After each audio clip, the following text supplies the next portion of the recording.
I'm Gold Derby editor Daniel Montgomery here with Chris Van Dusen, the creator, executive producer, and showrunner for Bridgerton, which is nominated for 12 Emmys, including Best Drama Series. Now, you've worked on other Emmy-nominated Shonda Rhimes-produced shows, Grey's Anatomy and Scandal.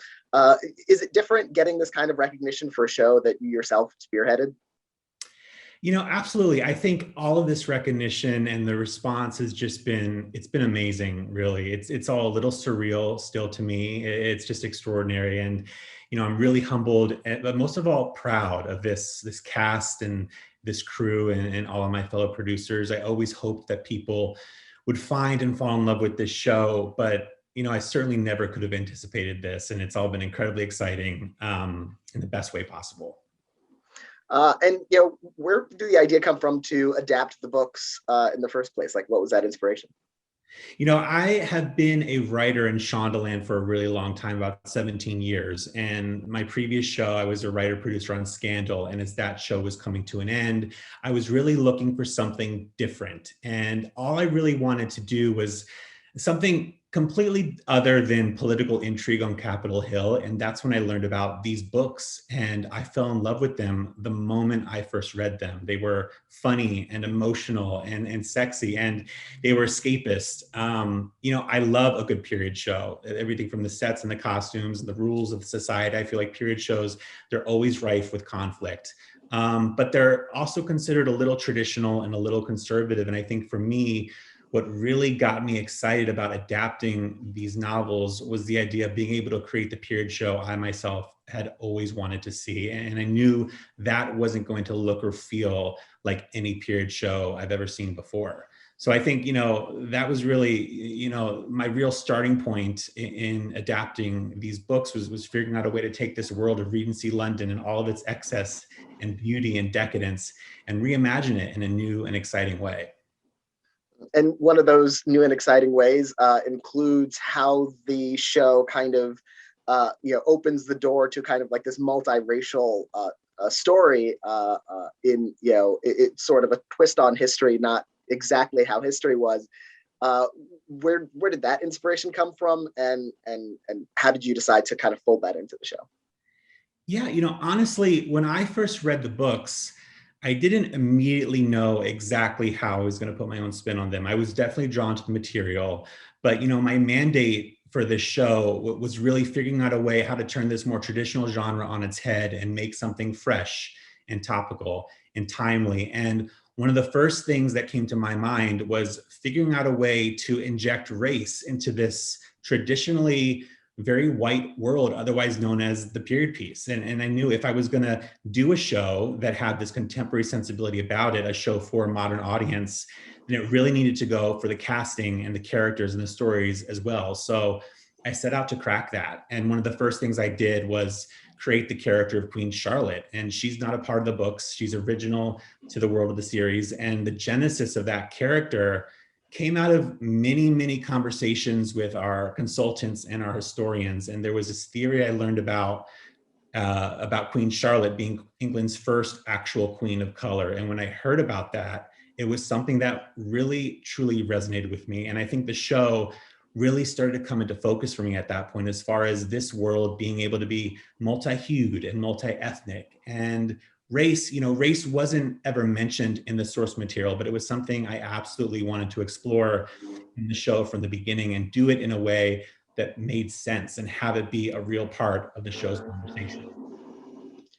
One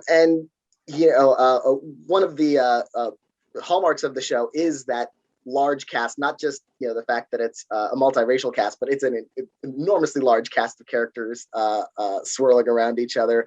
So I imagine the casting process must have been quite involved, and finding exactly the right people who would pop in every single role.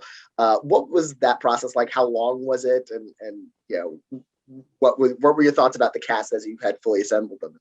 It's true. We have a sprawling cast. We have an amazing cast, and we work with a wonderful casting director in the UK, Kelly Valentine Hendry, where we really scoured the film, television, theater, world over there across the pond. And, talk about Phoebe Dynevor, who plays Daphne Bridgerton. She just came in and read for that role, and she brought so many complex layers to the character of Daphne. And she presents as this picture perfect debutante, but there's a real vulnerability behind her eyes that works so well for our Daphne, I think, and you end up rooting for her. And same for rege-jean Page. He's this incredibly charming, versatile actor. You watch him and you're captivated. And then putting Phoebe and Reggae together, we had our chemistry read, and it was just off the charts. You know, when we did that, all of our jaws hit the floor, literally. There was this electricity that was so palpable between the two of them, and we knew we had something special with them.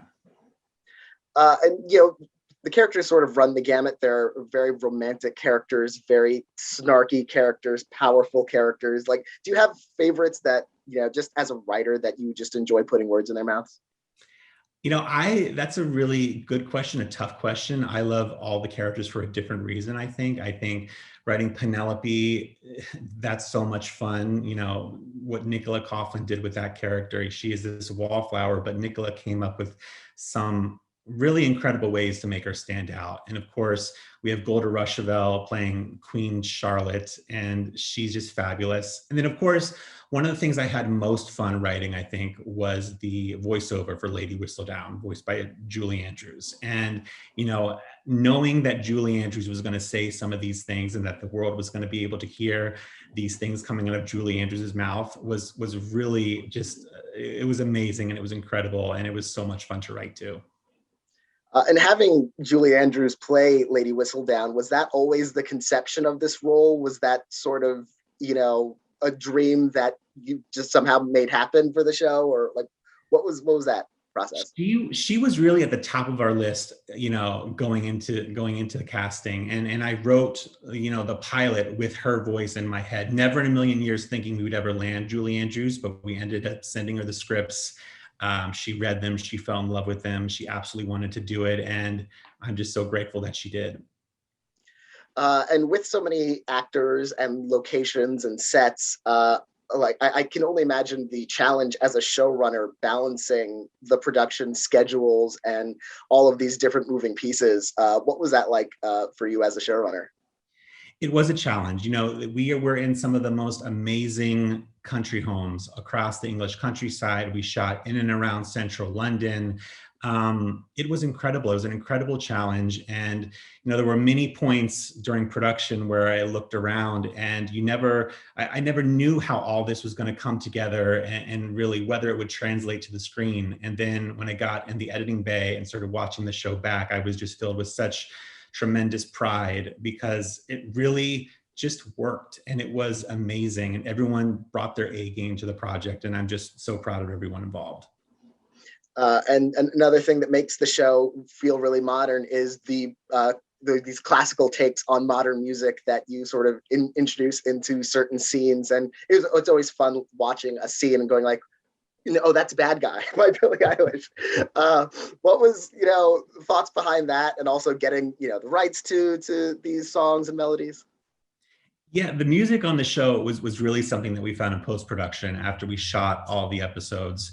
And we tried a number of different things at the start, but what we landed on was this really fresh, fun, modern take on classical music. And what that was really about for me was I wanted whoever's watching at home to feel the very same way our characters would feel on screen, so that when Daphne Bridgerton walks into a ballroom and she hears this amazing classical rendition of Ariana Grande's Thank You Next, I wanted that same excitement and that sense of spirit to translate to the audience, so that you feel the same way Daphne would have felt going into that room.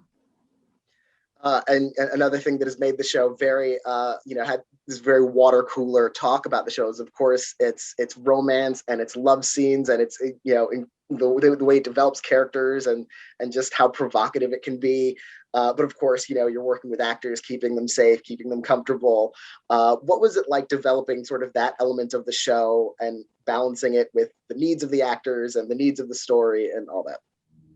Yeah, the comfortability of our actors was first and foremost in all those intimate scenes. You know, going into this project, everyone knew that this was a show inspired by 8 really delicious romance novels. And that was something I was personally excited about to lean into. And as far as making the experience of watching the show not be so different from the experience of reading one of those romance novels in terms of things feeling sexy and a little dangerous and fun, and it being a wild ride at times.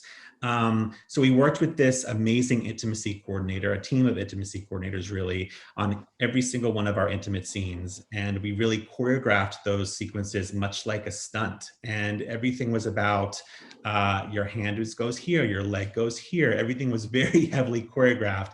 And it was really to make sure our actors were comfortable and safe and felt that they knew exactly what they were going to do and exactly what was expected of them going into those scenes. Nothing was figured out on the day. Everything was rehearsed well ahead of time. And you've got so many characters to explore, and you've been renewed through season 4 already, which is not common. How free do you feel just having that sense of comfort and security, knowing that you're going to get to tell the story for at least 3 more seasons and potentially more?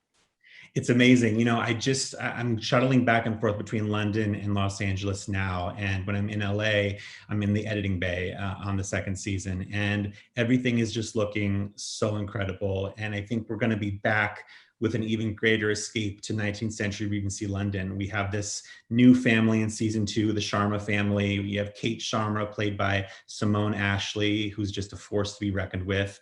And we've paired her up with Anthony Bridgerton, Jonathan Bailey, who's going to continue being amazing on the show. And I've called the 2 of them together magnetic, and it's completely true. You know, you cannot take your eyes off of them when they're together on screen. And I cannot wait for audiences to experience that magic together. And one of the exciting things about just the way that the novels are told is that it's almost like you get to, refresh every season, take a different focus, a different character at the center. It's almost like sort of halfway between an anthology and like a regular continuing drama. How is it freeing to feel like you can kind of explore and go in different directions like that and focus stories in different ways? Absolutely. It was completely freeing. It was refreshing. And it was one of the reasons why I was really attracted to these books. You know, the idea of being able to do a show that focuses on different central characters every season, and you have a new love story every season, was something different and something I had never seen before. And it's amazing because you don't have to keep thinking of, wild, crazy ways and reasons to keep your main characters apart. You can actually have a happy ending, which I think is unique and new, strangely enough. And we're all sort of trying to manage this different world we're all in with COVID and the way it's changed everything. But certainly film and television production. How, especially with a show with such a large cast and such a large crew, what has it been like, kind of adjusting to that in season 2? It's been challenging, and we had already wrapped season 1 before COVID hit, and since then we were able to work remotely on the show in order to launch it last year. Season 2, it is a much different story because we're dealing with it in the middle of production, and obviously first and foremost is everyone's health and safety, and we're back in production now, closely monitoring everything and following all the safety protocols to a T, really. And you have to, because once again, safety is the most important thing. And it's the show came out with such a bang in terms of just the kind of, it became this kind of water cooler show, which we don't, like, in the age of streaming, we don't have as many of anymore, where people are very much talking about it the next day, and it's fueling kind of this pop cultural conversation. Were you surprised by how quick the reception was, that the show was really catching on in a big way? I think so. It came out on Christmas Day. And I think once I started seeing the memes and the tweets and the Bridgerton TikTok musical, it was starting to become this crazy phenomenon, this worldwide phenomenon that was it was amazing and it was thrilling. And it was very much a wild ride, much like the show is. Well, I want to congratulate you on the show, on the first season, on the upcoming second season and third season and fourth season, and of course the Emmy nominations that you and the show have received. And thank you so much for talking about it with me today. Thank you so much. Really nice talking to you.